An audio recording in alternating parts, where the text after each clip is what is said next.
একদা উম্মে আয়মান কোনো এক দরকারে হজরত ফাতেমা রাদিয়াল্লাহু তাআলা আনহার বাড়িতে যান। ফাতেমা রাদিয়াল্লাহু তাআলা আনহার দরজার মধ্যে গিয়ে উম্মে আয়মান ডাকতে থাকেন, কিন্তু ভিতর থেকে কেউ কোনো কথা বলছে না। উম্মে আয়মান আবার দরজায় নক করলেন, কিন্তু ভিতর থেকে কেউ দরজা খুলছে না। তারপর উম্মে আয়মান দরজার ফাঁক দিয়ে ঘরের ভেতরের দিকে তাকালেন।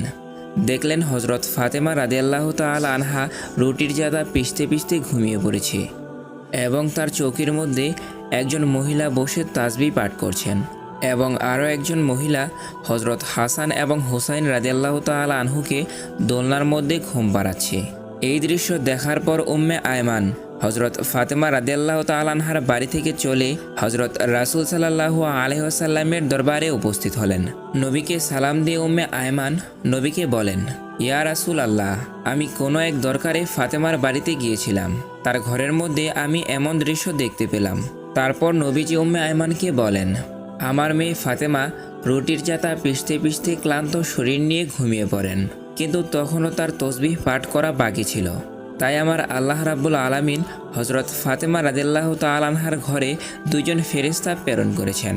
একজন ফেরেশতা মা ফাতেমার অসমাপ্ত তাসবিহ পাঠ করছে এবং আরেকজন যে ফেরেশতা হজরত হাসান এবং হুসাইন রাদিয়াল্লাহু তাআলা আনহুকে ঘুম পাড়াচ্ছেন। তুমি যে মহিলাকে দেখেছো তারা আসলে কোনো মহিলা নয়, তারা হলেন আল্লাহ রাব্বুল আলামিনের পাঠানো ফেরেশতা। তারপর এই কথাগুলো শুনে উম্মে আয়মান আল্লাহু আকবার বলে রাসূল সাল্লাল্লাহু আলাইহি ওয়াসাল্লামের দরবার থেকে বেরিয়ে পড়লেন। তার কিছুদিন পর বিশ্বনবী হজরত ফাতেমা রাদিয়াল্লাহু তাআলা আনহার বাড়িতে গেলেন। তিনি যখন হজরত ফাতেমা রাদিয়াল্লাহু তাআলা আনহার ঘরে প্রবেশ করলেন, তখন হজরত ফাতেমা রাদিয়াল্লাহু তাআলা আনহার মুখটি অনেক মলিন দেখাচ্ছিল। আমার নবী ফাতেমাকে জিজ্ঞাসা করলেন, মা, তুমি অসুস্থ কিনা? তোমার মুখটা এমন মলিন দেখাচ্ছে কেন? তখন মা ফাতেমা বলেন, আব্বাজান, আমি অসুস্থ নই, তবে আজ 2 দিন যাবৎ আমাদের ঘরে কোনো খাবার নেই। 2 দিন যাবৎ আমাদের চুলায় আগুন জ্বলে না। আজ 2 দিন যাবৎ আপনার আদরের নাতি হাসান এবং হুসাইন না খেয়ে ক্ষুধার যন্ত্রণায় একে অপরকে জড়িয়ে ধরে কান্নাকাটি করছে। এবার আমার নবী হজরত ফাতেমা রাদিয়াল্লাহু তাআলা আনহাকে বলেন, মা, দুঃখ করো না, ধৈর্য ধরো, নিশ্চয়ই আল্লাহ রাব্বুল আলামিন আমাদের সাথে আছেন। এই বলে বিশ্বনবী মা ফাতেমার ঘর থেকে বের হয়ে পড়লেন। পরের দিন এক সওদাগর হজরত আলী রাদিয়াল্লাহু তাআলা আনহুকে একটি কাজের জন্য ডাকেন। কাজটি ছিল এমন যে ওই সওদাগরের উটের পিঠ থেকে তার মালামালগুলো তার বাড়িতে পৌঁছে দেওয়া। হজরত আলী রাদিয়াল্লাহু তাআলা আনহু এই কাজের বিনিময়ে কিছু দিরহাম পেলেন এবং সেই দিরহামগুলো নিয়ে একটি দোকানে চলে গেলেন এবং সেই দোকান থেকে কিছু আটা নিয়ে মা ফাতেমাকে দিলেন। তারপর ক্লান্ত শরীর নিয়ে হজরত আলী রাদিয়াল্লাহু তাআলা আনহু ঘুমিয়ে পড়লেন। মা ফাতেমা আটাগুলো জাতার মধ্যে পিষেগুলো দিয়ে রুটি তৈরি করেন। তারপর হজরত আলীকে ঘুম থেকে ডেকে ওই রুটিগুলো সকলে মিলে খান। সকলে খাওয়ার পর মা ফাতেমা কিছু রুটি আমার নবীজির জন্য নিয়ে আসেন। মা ফাতেমা নবীজিকে রুটিগুলো দিয়ে বলেন, আব্বা গো, আপনি এই রুটিগুলো খান। আব্বা গো, আজ 2 দিন পর আমাদের ভাগ্যে কিছু রুটি জুটেছে। আমার নবীজি 3 দিন উপবাস থাকার পর রুটিগুলো খেলেন। তারপর মা ফাতেমাকে বললেন, মা, আজ 3 দিন পর আমি তোমার দেওয়া এই রুটিগুলো খেলাম। একদিন হজরত আলী রাদিয়াল্লাহু তাআলা আনহু মা ফাতেমাকে ডেকে বলেন, ফাতেমা, শুনেছি নবীজির কাছে কিছু বন্দি এসেছে। তুমি তো সারাদিন অনেক পরিশ্রম করো, যাতাতে রুটি পিষতে পিষতে হাতে ফোসকা ফেলে দিয়েছো। তোমার আব্বাজানকে বলো না আমাদের জন্য একটা দাসীর ব্যবস্থা করে দিতে। তখন হজরত ফাতেমা আলীর কথা মতো নবীজির দরবারে যাওয়ার জন্য রওনা হলেন।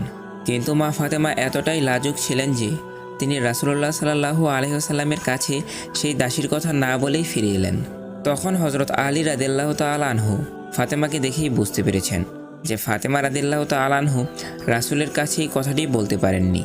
তখন হজরত আলী রাদিয়াল্লাহু তাআলা আনহু বলেন, ও ফাতেমা, চলো আমরা দুজন গিয়ে রাসূলের কাছে একজন দাসীর প্রার্থনা করি। এই বলে তারা দুজন নবীজির দরবারের উদ্দেশ্যে রওনা দিলেন। হজরত ফাতেমা এবং আলী রাদিয়াল্লাহু তাআলা আনহু রাসূলের দরবারে এসে নবীকে একজন দাসীর কথা বলেন। তখন রাসূল সাল্লাল্লাহু আলাইহি ওয়াসাল্লাম এই প্রস্তাবে অসম্মতি জ্ঞাপন করেন। এরপর হজরত ফাতেমা এবং আলী রাদিয়াল্লাহু তাআলা আনহু রাসূল সাল্লাল্লাহু আলাইহি ওয়াসাল্লামের দরবার থেকে নিজের বাড়িতে চলে আসেন। তার পরের দিন নবীজি ফাতেমার বাড়িতে আসলেন। তারপর ফাতেমার কাছে গিয়ে নবী বললেন, মা, আমি তোমাদেরকে কিছু তাসবিহ পাঠ করার জন্য দিয়ে যাচ্ছি।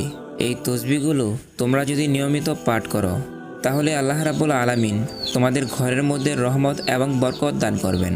তারপর হজরত ফাতেমা রাদিয়াল্লাহু তাআলা আনহু অতি আগ্রহের সাথে বিশ্বনবীর কাছ থেকে তাসবিহ পাঠ করা শিখে নেন। তার কিছুদিন পর হজরত আলী রাদিয়াল্লাহু তাআলা আনহু সাহাবীদের দরবারে গিয়ে বলেন, আমি আল্লাহর কসম খেয়ে বলছি, বিশ্বনবীর দেয়া তাসবিহগুলো আমরা যেদিন থেকে পাঠ করছি সেদিন থেকে আমাদের ঘরে সকল কিছুর অভাব দূর হয়ে গিয়েছে, আমাদের সমস্ত কষ্ট এবং আমাদের সমস্ত দুঃখ লাঘব হয়ে গিয়েছে। একদা বিশ্বনবী 2 দিনের ক্ষুধা পেটে লইয়া মা ফাতেমার বাড়িতে যান। মা ফাতেমার ঘরেও সেদিন কোনো খাবার ছিল না, কিন্তু বিশ্বনবীকে দেখে মা ফাতেমা বুঝতে পারলেন যে তার আব্বাজান অনেক ক্ষুধার্ত রয়েছেন। আমার নবীজি ফাতেমার ঘরে এসেই বুঝতে পেরেছেন যে ফাতেমার ঘরেও কোনো রকমের খাবার নেই। তখন বিশ্বনবী মুচকি হেসে মা ফাতেমাকে বলেন, ও ফাতেমা, আমি এদিক দিয়ে যাচ্ছিলাম, ভাবলাম তোমাকে একবার দেখে যাই। এই বলে নবীজি ফাতেমার ঘর থেকে বের হয়ে গেলেন। কিন্তু মা ফাতেমা ঠিকই বুঝতে পেরেছিলেন যে নবীজি ক্ষুধার্ত ছিল। তখন ফাতেমা কন্দনরত অবস্থায় নামাজে বসে যান। 2 রাকাত নামাজ পড়ার পর আল্লাহ রাব্বুল আলামিনের কাছে মোনাজাত করে বললেন, হে রাব্বুল আলামিন, আপনি আমাকে যত পারেন কষ্ট দেন, কিন্তু আমার বাবাকে কোনো কষ্ট তুমি দিও না আল্লাহ। মা ফাতেমা যখন মোনাজাত শেষ করলেন তখন তিনি লক্ষ্য করতে পারলেন কেউ যেন এসে তার ঘরে খাবার দিয়ে যাচ্ছে। ফাতেমা এতগুলো খাবার দেখে খুশি হয়ে গেলেন এবং নবীজিকে ডেকে নিয়ে আসলেন। আমার নবীজি ঘরে প্রবেশ করে ফাতেমা রাদিয়াল্লাহু তাআলা আনহুকে জিজ্ঞাসা করলেন, মা, এই খাবার কে দিয়েছে? তখন হজরত ফাতেমা রাদিয়াল্লাহু তাআলা আনহা বলেন, আব্বাজান, হজরত ঈসা আলাইহিস সালামের মা হজরত মরিয়ম আলাইহিস সালামের জন্য যেখান থেকে খাবার আসতো সেখান থেকে আল্লাহ রাব্বুল আলামিন আমার জন্য খাবার নিয়ে এসেছেন। তখন আমার নবী বুঝতে পারলেন যে আল্লাহ রাব্বুল আলামিন মা ফাতেমার জন্য বেহেশত থেকে খাবার পাঠিয়েছেন। তখন আমার নবীজি হজরত ফাতেমা রাদিয়াল্লাহু তাআলা আনহা, হজরত আলী রাদিয়াল্লাহু তাআলা আনহু ও হাসান হুসাইন সকলে মিলে পেট ভরে খাবার খাইলেন। এত সুস্বাদু খাবার খেয়ে হজরত ফাতেমা রাদিয়াল্লাহু তাআলা আনহা আল্লাহর দরবারে শুকরিয়া আদায় করলেন। ফাতেমা লক্ষ্য করলেন তাদের সবার খাওয়ার শেষেও একটু খাবারও কমেনি।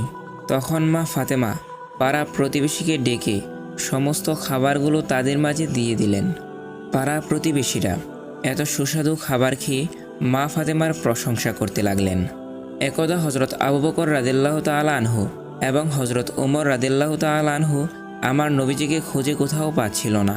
অবশেষে হজরত আবু বকর ও হজরত ওমর রাদিয়াল্লাহু তাআলা আনহু মুনাফিকদের কাছে গেলেন। মুনাফিকদের কাছে গিয়ে হজরত ওমর তরোয়াল তাক করে বললেন, হে মুনাফিকের বাচ্চারা, আমার নবীজিকে কোথাও খুঁজে পাওয়া যাচ্ছে না, তোরা বল আমার নবীজি কোথায় আছে, না হলে সবগুলোকে আজকে আমি কতল করে ফেলব। তখন মুনাফিকরা বলতে লাগলো, হে ওমর, বিশ্বাস করো, আমরা কোথাও তোমার নবীজিকে দেখিনি। তখন হজরত আবু বকর ওমর রাদিয়াল্লাহু তাআলা আনহুকে বললেন, ওমর, চলো আমরা সামনের রাস্তাটায় যাইয়া দেখি, সেখানে কিছু রাখালরা থাকে, তাদেরকে জিজ্ঞাসা করলে হয়তো আমার নবীজির কোনো সংবাদ পাওয়া যাবে। অতঃপর তারা দুজন মিলে সামনের দিকে হাঁটা শুরু করলেন। কিছু দূর যাওয়ার পর তারা কয়েকজন রাখালকে দেখতে পেলেন। হজরত ওমর রাদিয়াল্লাহু তাআলা আনহু রাখালকে জিজ্ঞাসা করলেন, তোমরা কি এদিক দিয়ে আমার নবীজিকে যেতে দেখেছ? তখন রাখালদের পক্ষ থেকে একজন রাখাল বললেন, আজকে 3 দিন যাবৎ পাশের গুহায় একজন লোক কান্নাকাটি করছে। তার কান্নার জন্য আমাদের পশুগুলো 3 দিন যাবৎ কোনো ঘাস পানি খাচ্ছে না। দুগ্ধপায়ী পশুর বাচ্চারা মুখে দুধ লাগাচ্ছে না। মনে হচ্ছে যেন আমাদের পশুগুলো 3 দিন যাবৎ কান্না করছে। ভাই, তোমরা তোমাদের নবীজিকে নিয়ে যাও, হয়তোবা তাহলে আমাদের পশুগুলো আগের মতো খাওয়া দাওয়া শুরু করবে। এইবার হজরত আবু বকর রাদিয়াল্লাহু তাআলা আনহু হজরত ওমরকে বললেন, হে ওমর, যার কান্নার জন্য পশু পাখিরাও খাওয়া দাওয়া ছেড়ে দিয়েছে সে আর কেউ হতে পারে না, তিনিই হলেন আমাদের নবী। তখন হজরত আবু বকর নবীর খুঁজে গুহার দিকে চললেন। হজরত আবু বকর ও ওমর রাদিয়াল্লাহু তাআলা আনহু গুহার ভিতরে প্রবেশ করে দেখলেন আমার নবী সেজদায় পড়ে তার উম্মতের জন্য কান্নাকাটি করছে। আমার নবীজি তার উম্মতের জন্য উম্মতি উম্মতি বলে কান্না করছে। এবার হজরত ওমর রাদিয়াল্লাহু তাআলা আনহু আমার নবীকে উদ্দেশ্য করে বললেন, ইয়া রাসূল আল্লাহ, আমরা আজকে 3 দিন যাবৎ আপনাকে খুঁজতে খুঁজতে হয়রান হয়ে গিয়েছি। নবী গো, আপনি এখানে উম্মতের জন্য কান্না করছেন, আমরা তো আপনার খোঁজে পাগল হয়ে গিয়েছি। ইয়া রাসূল আল্লাহ, আপনি উঠুন, আমরা আপনাকে নিতে এসেছি। কিন্তু আমার নবী সেজদা থেকে মাথা উঠান না। তারপর হযরত আবু বকর রাদিয়াল্লাহু তাআলা আনহু আমার নবীজিকে বললেন, ইয়া রাসূল আল্লাহ, আপনি উম্মতের জন্য এত কান্নাকাটি করতেছেন হুজুর, আপনি মাথা উঠান। আমি আবু বকর আমার তামাম জিন্দিগির ভালো আমলগুলো আপনার উম্মতের জন্য সুপর্দ করলাম। এই কথা শোনার পরেও আমার নবী মাথা উঠান না। তারপর হযরত আবু বকর ও ওমর রাদিয়াল্লাহু তাআলা আনহু বাড়ির দিকে আসছিলেন। পথের মধ্যেই হযরত আলী রাদিয়াল্লাহু তাআলা আনহুর সাথে সাক্ষাৎ হয়। তারপর হযরত আলী রাদিয়াল্লাহু তাআলা আনহুকে হযরত আবু বকর ও ওমর রাদিয়াল্লাহু তাআলা আনহু বিস্তারিত সকল ঘটনা খুলে বলেন। তারপর হযরত আলী রাদিয়াল্লাহু তাআলা আনহু বাড়িতে গিয়ে মা ফাতেমা এবং হাসান হুসাইনকে নিয়ে নবীজির গুহার মধ্যে চলে আসেন। এবার হযরত ফাতেমা আমার নবীকে লক্ষ্য করে বললেন, আব্বাজান, আপনি কেমনে পারলেন আজকে 3 দিন যাবৎ আমাদেরকে ভুলে থাকতে? আমরা আপনাকে সমস্ত জায়গায় খুঁজে খুঁজে হয়রান হয়ে গিয়েছি। আপনার নাতি হাসান এবং হুসাইন অনেক কান্না করছে। আব্বাজান, আপনি মাথা উঠান, আমরা আপনাকে নিতে এসেছি। তারপরেও আমার নবী মাথা উঠায় না। এবার হযরত ফাতেমা রাদিয়াল্লাহু তাআলা আনহা আমার নবীকে বললেন, ইয়া রাসূল আল্লাহ, আমি ফাতেমা কথা দিচ্ছি, আমার আদরের পুত্র হাসান এবং হুসাইনকে আপনার উম্মতের জন্য কুরবানি করে দিলাম। এবার আমার আল্লাহ হযরত জিবরাইল আলাইহিস সালামকে ডেকে বললেন, হে জিবরাইল, তুমি এক্ষুনি যাও, গিয়ে আমার বন্ধুকে মাথা উঠাতে বলো এবং তাকে কান্না বন্ধ করতে বলো। ও জিবরাইল, যাও, আমার বন্ধুকে জানিয়ে দাও, আমার বন্ধুকে না জিজ্ঞাসা করে আমি তার একটা উম্মতও জাহান্নামে দেব না। অতঃপর হযরত জিবরাইল আল্লাহ রাসূলের কাছে এসে আল্লাহর কথাগুলো তার কাছে বললেন। আল্লাহর নবী তারপর সেজদা থেকে মাথা উঠান। এমনিভাবে আরেক দিনের ঘটনা, হযরত হাসান এবং হুসাইন রাদিয়াল্লাহু তাআলা আনহু মা ফাতেমার ঘরে গিয়ে মা ফাতেমাকে বললেন, আম্মাজান, আজকে ঈদের দিন, সকল ছেলেমেয়েরা নতুন কাপড় পরবে। আমাদের নতুন জামাকাপড় কোথায়? আমরাও নতুন জামাকাপড় পরব। তারপর মা ফাতেমা অপারগ হয়ে হাসান এবং হুসাইনকে বললেন, বাবারা, তোমরা গোসল করে এসো, তোমাদের নতুন জামা দর্জির দোকানে তৈরি হচ্ছে। এই কথা শুনে হযরত হাসান এবং হুসাইন রাদিয়াল্লাহু তাআলা আনহু 2 ভাই খুশিতে গোসল করতে গেলেন। এবার মা ফাতেমা নামাজে দাঁড়িয়ে গেলেন। 2 রাকাত নামাজ পড়ে আল্লাহ রাব্বুল আলামিনের কাছে মোনাজাত তুললেন, হে পরওয়ারদিগার মওলা, মাবুদ, আমি আমার সন্তানদেরকে সান্ত্বনা দিয়ে বলেছি যে তারা গোসল করে আসলে তাদেরকে নতুন কাপড় দেব, কিন্তু আমার তো নতুন জামা দেওয়ার কোনো সামর্থ্য নেই। ইয়া রাব্বুল আলামিন, তারা যদি গোসল করে এসে নতুন জামা না পায় তাহলে তারা বলবে নবীর মেয়ে হয়ে আমি মিথ্যা কথা বলেছি। আল্লাহ গো, আমি এখন কি করব? এইসব বলে মা ফাতেমা আল্লাহর দরবারে ফরিয়াদ করতে লাগলেন। মা ফাতেমার মোনাজাত যখন শেষ করলেন তার কিছুক্ষণ পরেই দেখতে পাচ্ছেন হযরত হাসান এবং হুসাইন রাদিয়াল্লাহু তাআলা আনহু 2টা প্যাকেট হাতে নিয়ে ঘরের মধ্যে ঢুকলেন। তারপর ফাতেমা হাসান হুসাইনকে জিজ্ঞাসা করলেন, বাবারা, তোমাদের হাতে কি? তারপর হাসান এবং হুসাইন জবাব দিলেন, আম্মাজান, বাইরের দর্জি আমাদেরকে 2টা জামার প্যাকেট দিয়ে গিয়েছে। তারপর মা ফাতেমা জামার প্যাকেটগুলো খুলে এত সুন্দর জামা কাপড় দেখতে পেয়ে আল্লাহ রাব্বুল আলামিনের দরবারে শুকরিয়া আদায় করলেন। তার কিছুদিন পর বিশ্বনবী দুনিয়া ছেড়ে চলে যান। রাসূলুল্লাহ সাল্লাল্লাহু আলাইহি ওয়াসাল্লামের ইন্তিকালের 2 দিন পর হযরত আবু বকর রাদিয়াল্লাহু তাআলা আনহু একাকী কোথাও হেঁটে যাচ্ছিলেন। পথিমধ্যেই তিনি দেখতে পেলেন সামনে ইবলিস শয়তান দাঁড়িয়ে কান্না করছে। তখন হযরত আবু বকর ইবলিসকে উদ্দেশ্য করে বললেন, হে ইবলিস, তুমি কেন কান্না করছো? এখন তো তোমার খুশির দিন, বিশ্বনবী দুনিয়া ছেড়ে চলে গিয়েছে। তারপর ইবলিস হযরত আবু বকর রাদিয়াল্লাহু তাআলা আনহুকে উদ্দেশ্য করে বললেন, ভাই আবু বকর, নবীজি দুনিয়া থেকে চলে যাওয়ার কারণে আমি ইবলিসও মনে অনেক কষ্ট পেয়েছি। কেননা আমি জানি আল্লাহ রাব্বুল আলামিন আমাকে যে শাস্তি দিয়েছে, অর্থাৎ আমি চিরস্থায়ী জাহান্নামী। কিয়ামতের পর আমাকে সারা জীবন জাহান্নামের শাস্তি ভোগ করতে হবে। জাহান্নামের শাস্তি সম্পর্কে আমি জানি কত কঠিন সেটা হবে, সেই আযাব আমি সইতে পারবো না। ভাই আবু বকর, তাই আমি প্রতিটি মুহূর্তে, প্রতিটি সময় বিশ্বনবীর সাথে সাক্ষাৎ করতে চেয়েছিলাম। আমি চেয়েছিলাম বিশ্বনবীকে দিয়ে আল্লাহ রাব্বুল আলামিনের দরবারে নবীকে দিয়ে কৈফিয়ত করিয়ে আমাকে ক্ষমা করার ব্যবস্থা করিয়ে নেব। কিন্তু যতবারই আমি রাসূলের কাছে গিয়েছি তখন রাসূলের কাছে কেউ না কেউ ছিল। আমি কখনোই রাসূলকে একা পাইনি। তারপরেও আমি রাসূলকে একা পাওয়ার জন্য চেষ্টা চালিয়ে যাচ্ছিলাম, কিন্তু এখন তো বিশ্বনবী দুনিয়া ছেড়ে চলে গিয়েছে, আর আমার ক্ষমার রাস্তাও চিরতরে বন্ধ হয়ে গিয়েছে। এই ভেবে আমি কান্না করছিলাম। অতঃপর হযরত আবু বকর রাদিয়াল্লাহু তাআলা আনহু ইবলিসের মুখে এইসব কথা শোনার পর আস্তে আস্তে সেইখান থেকে চলে গেলেন। বিশ্বনবীর ইন্তিকালের 6 মাস পর একদিন হযরত আলী রাদিয়াল্লাহু তাআলা আনহু মসজিদ থেকে তার নিজের ঘরে ফিরলেন এবং ঘরে এসে তিনি দেখতে পেলেন মা ফাতেমা ঘরে কাঁদছে। তখন হযরত আলী রাদিয়াল্লাহু তাআলা আনহু মা ফাতেমাকে বললেন, ও ফাতেমা, তোমার শরীর কি খারাপ লাগছে? তখন মা ফাতেমা বললেন, হে আলী, আজকে আমার শরীরটা বেশি খারাপ লাগছে, আর আজকে আমি এমন একটা স্বপ্ন দেখেছি যেই স্বপ্ন আমি আগে কখনো দেখিনি, আর যেই স্বপ্নটা দেখার পর আমার আর কিছুই ভালো লাগছে না। অতঃপর হযরত আলী রাদিয়াল্লাহু তাআলা আনহু ফাতেমার কাছে তার স্বপ্নের ব্যাপারে জানতে চাইলেন। তখন ফাতেমা বললেন, আমি আজকে রাতে স্বপ্নে দেখলাম আমার বাবা আমার ঘরে এসে আমাকে খুঁজছেন। আমি যখন আমার বাবার কাছে গিয়ে দাঁড়ালাম, তখন আমার আব্বাজান আমাকে বলছেন, মা, আমি তো তোমাকেই খুঁজতেছি। শোনো মা, আজকে তুমি রোজা রাখবে, আর সেহরি করবে আলীর দস্তরখানায়, আর ইফতার করবে আমার দস্তরখানায়। হযরত আলী রাদিয়াল্লাহু তাআলা আনহু অত্যন্ত জ্ঞানী মানুষ, তার আর এই বিষয়টি বুঝতে বাকি রইল না যে হযরত ফাতেমা রাদিয়াল্লাহু তাআলা আনহু দুনিয়াতে আর বেঁচে থাকবেন না। তারও আল্লাহর ডাকে সাড়া দিয়ে ওপারে পাড়ি জমানোর সময় হয়ে এসেছে। তারপর হযরত আলী মা ফাতেমার পাশে বসে কান্না করতে লাগলেন। তারপর হযরত হাসান এবং হুসাইন তাদের ঘরের ভিতরে প্রবেশ করে দেখলেন তার মা এবং বাবা দুজনেই কান্না করছে।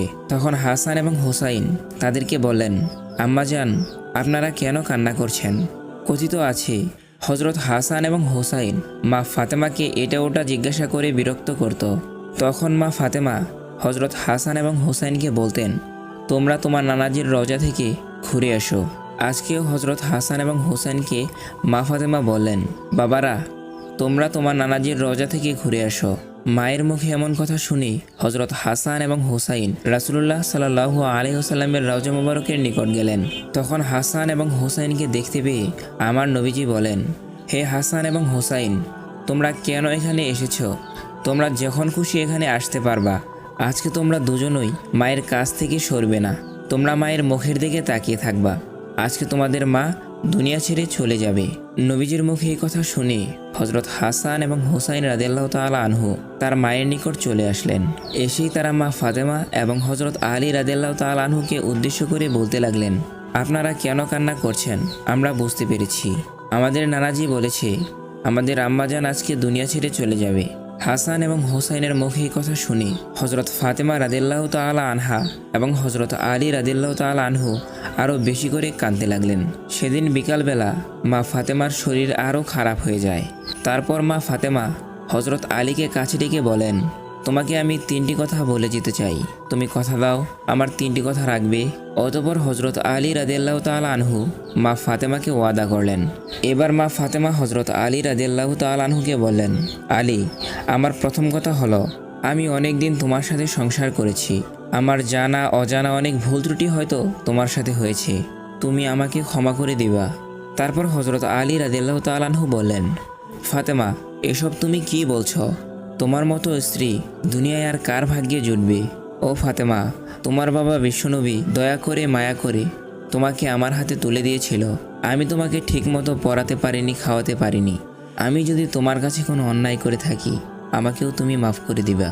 তখন হযরত ফাতেমা রাদিয়াল্লাহু তাআলা আনহু বললেন, আলী, আমাকে এই কথাগুলো বলে তুমি আমাকে আর ছোট করো না। তারপর হযরত ফাতেমা আবারও বলেন, আলী, আমার দ্বিতীয় কথা হলো, আমি এই দুনিয়া থেকে চলে যাওয়ার পর তুমি আরেকটি বিয়ে করে নিবা। আমি তোমাকে অনুমতি দিয়ে গেলাম। আর সপ্তাহে একদিন আমার হাসান এবং হুসাইনকে তুমি বুকে নিয়ে ঘুমাবা। তারপর মা ফাতেমার 3 নাম্বার কথা হিসাবে হযরত আলীকে বললেন, আলী, আমার 3 নাম্বার কথা হলো, আমি দুনিয়া থেকে চলে যাওয়ার পর আমাকে রাতের বেলা দাফন করবে, যাতে করে কোনো মানুষ আমার লাশটা না দেখতে পারে। কেউ যদি আমার লাশ দেখে ফেলে তাহলে তারা বুঝে ফেলবে নবীর মেয়ে ফাতেমা এতটুকু লম্বা ছিল, এতটুকু খাটো ছিল। আমি চাই না কেউ আমার লাশ দেখে এটা বুঝতে পারুক। অতঃপর কিছুক্ষণ পর মা ফাতেমা দুনিয়া থেকে বিদায় হয়ে গেলেন। হযরত আলী কাঁদছে, হাসান হুসাইন কাঁদছে। কিছুক্ষণ পর হযরত আলী চিন্তা করতে লাগলেন, খাটের 4 পায়ে 4 জন লোক, হযরত হাসান হুসাইন এবং আলীকে দিয়ে হয় 3 জন, আর একজন তারা কোথায় পাবেন? অতঃপর কিছুক্ষণ পর রাসূলুল্লাহ সাল্লাল্লাহু আলাইহি ওয়াসাল্লামের সাহাবী আবু যর গিফারি রাদিয়াল্লাহু তাআলা আনহু তার ঘরের ভিতরে প্রবেশ করলেন। তারপর আবু যর গিফারি রাদিয়াল্লাহু তাআলা আনহু হযরত আলী ও হাসান হুসাইন মিলে তারা মা ফাতেমাকে কবরের দেশে নিয়ে আসলেন। কবরে নিয়ে আসার পর হযরত আলী রাদিয়াল্লাহু তাআলা আনহু নবীর সাহাবী আবু যর গিফারি রাদিয়াল্লাহু তাআলা আনহুকে লক্ষ্য করে বললেন, ও আবু যর, তুমি কিভাবে জানলে আজকে ফাতেমা দুনিয়া থেকে বিদায় হয়ে গিয়েছে? তারপর আবু যর গিফারি রাদিয়াল্লাহু তাআলা আনহু আলীকে উত্তর দিলেন, হে আলী, আমি স্বপ্নে দেখতে পেলাম রাসূলুল্লাহ সাল্লাল্লাহু আলাইহি ওয়াসাল্লাম আমার নিকট এসে বলছে, হে আবু যর, আমার মেয়ে ফাতেমা আজ দুনিয়া থেকে চলে গিয়েছে। তাকে দাফন করার জন্য আরও একজন লোকের প্রয়োজন। তুমি যাও, হযরত আলী এবং হাসান হুসাইনকে মা ফাতেমাকে দাফনের কাজে সহায়তা করো। অতঃপর তারা সবাই মিলে মা ফাতেমার লাশ কবরের মধ্যে নামালেন। এরপর কবরকে উদ্দেশ্য করে হযরত আবু যর গিফারি রাদিয়াল্লাহু তাআলা আনহু বলতে লাগলেন, হে কবর, তুমি কি জানো আজকে তোমার মধ্যে কাকে রেখে যাচ্ছি? আজকে তোমার মধ্যে রেখে যাচ্ছি বেহেশতের মহিলাদের সর্দারিনী হযরত ফাতেমা রাদিয়াল্লাহু তাআলা আনহুকে। সাবধান, সাবধান কবর, তুমি কিন্তু তার সাথে ভালো ব্যবহার করবে। কিন্তু কবর থেকে কোনো আওয়াজ আসছে না। আবু যর গিফারি রাদিয়াল্লাহু তাআলা আনহু আবার বললেন, হে কবর, তোমার মধ্যে আজকে আমি এমন এক ব্যক্তিকে রেখে যাচ্ছি যিনি হলেন শেরে খোদা হযরত আলী রাদিয়াল্লাহু তাআলা আনহুর স্ত্রী। কবর থেকে কোনো আওয়াজ আসছে না। তারপর আবু যর গিফারি আবারও কবরকে বললেন, তোমার মধ্যে এমন একজন ব্যক্তিকে রেখে যাচ্ছি যিনি হচ্ছেন বেহেশতের যুবকদের সর্দার হযরত হাসান এবং হুসাইনের আম্মাজান। সাবধান কবর, তুমি কিন্তু তার সাথে খারাপ ব্যবহার করিও না। তারপরেও কবর থেকে কোনো আওয়াজ আসছে না। হযরত আবু যর গিফারি রাদিয়াল্লাহু তাআলা আনহু কবরকে আবার বললেন, তোমার মধ্যে আজকে এমন একজন ব্যক্তিকে রেখে যাচ্ছি যাকে সৃষ্টি না করলে এই দুনিয়ায় সৃষ্টি হতো না। সরকারে দো আলম হযরত মুহাম্মদ সাল্লাল্লাহু আলাইহি ওয়াসাল্লামের কলিজার টুকরা হযরত ফাতেমা রাদিয়াল্লাহু তাআলা আনহুকে। সাবধান কবর, তার সাথে তুমি কখনোই খারাপ ব্যবহার করবে না। এবার আমার আল্লাহ রাব্বুল আলামিন কবরের জবান খুলে দিলেন। কবর বলতে লাগলো, হে আবু যর, আমি হলাম কবর, আমি কাউকে চিনি না। কে নবীর মেয়ে, কে নবীর সাহাবী। হে আবু যর, এখানে কোনো বংশ পরিচয় দেখি না। কে কোথা থেকে এসেছে, কার বংশমর্যাদা কি, সেটা দেখার সময় আমার নেই। দুনিয়াতে যে আল্লাহ রাব্বুল আলামিনকে খুশি করে আল্লাহ রাব্বুল আলামিনের ইবাদতে তার জীবন অতিবাহিত করেছেন এবং ঈমান নিয়ে আমার কাছে এসেছেন, আমি অবশ্যই তার সাথে ভালো ব্যবহার করব। আর দুনিয়ার যে সমস্ত বান্দারা অপরাধী হয়ে আমার কাছে আসবে, আমি তাদের জন্য ভয়ঙ্কর আকার ধারণ করব। তাকে আমি চাপ দিয়ে একটি পাঁজরের হাড় আরও একটি পাঁজরে ঢুকিয়ে দেব এবং আমার মধ্যে রয়েছে বিষাক্ত সাপ, বিচ্ছু, অগণিত পোকামাকড়। এই সমস্ত ভয়ঙ্কর প্রাণীগুলো ওই ব্যক্তিকে ধ্বংস করতে থাকবে। কবরের এমন জবাব শুনে হযরত আবু যর গিফারি রাদিয়াল্লাহু তাআলা আনহু ভয়ে কাঁপতে লাগলেন। প্রিয় বন্ধুরা, হযরত ফাতেমা রাদিয়াল্লাহু তাআলা আনহা বেহেশতের সর্দারিনী, তার বেলায় যদি কবর এমন কথা বলে থাকেন, তাহলে আপনার আমার ক্ষেত্রে কবর কি বলতে পারে? আমার আপনার অবস্থা কেমন হতে পারে একটাবার চিন্তা করে দেখুন। আল্লাহ রাব্বুল আলামিন আমাদের সবাইকে আল্লাহর দ্বীনের পথে চলার তৌফিক দান করুন। আর প্রিয় বন্ধুগণ, ভিডিওটি কেমন লেগেছে তা অবশ্যই কমেন্ট করে জানিয়ে দিন।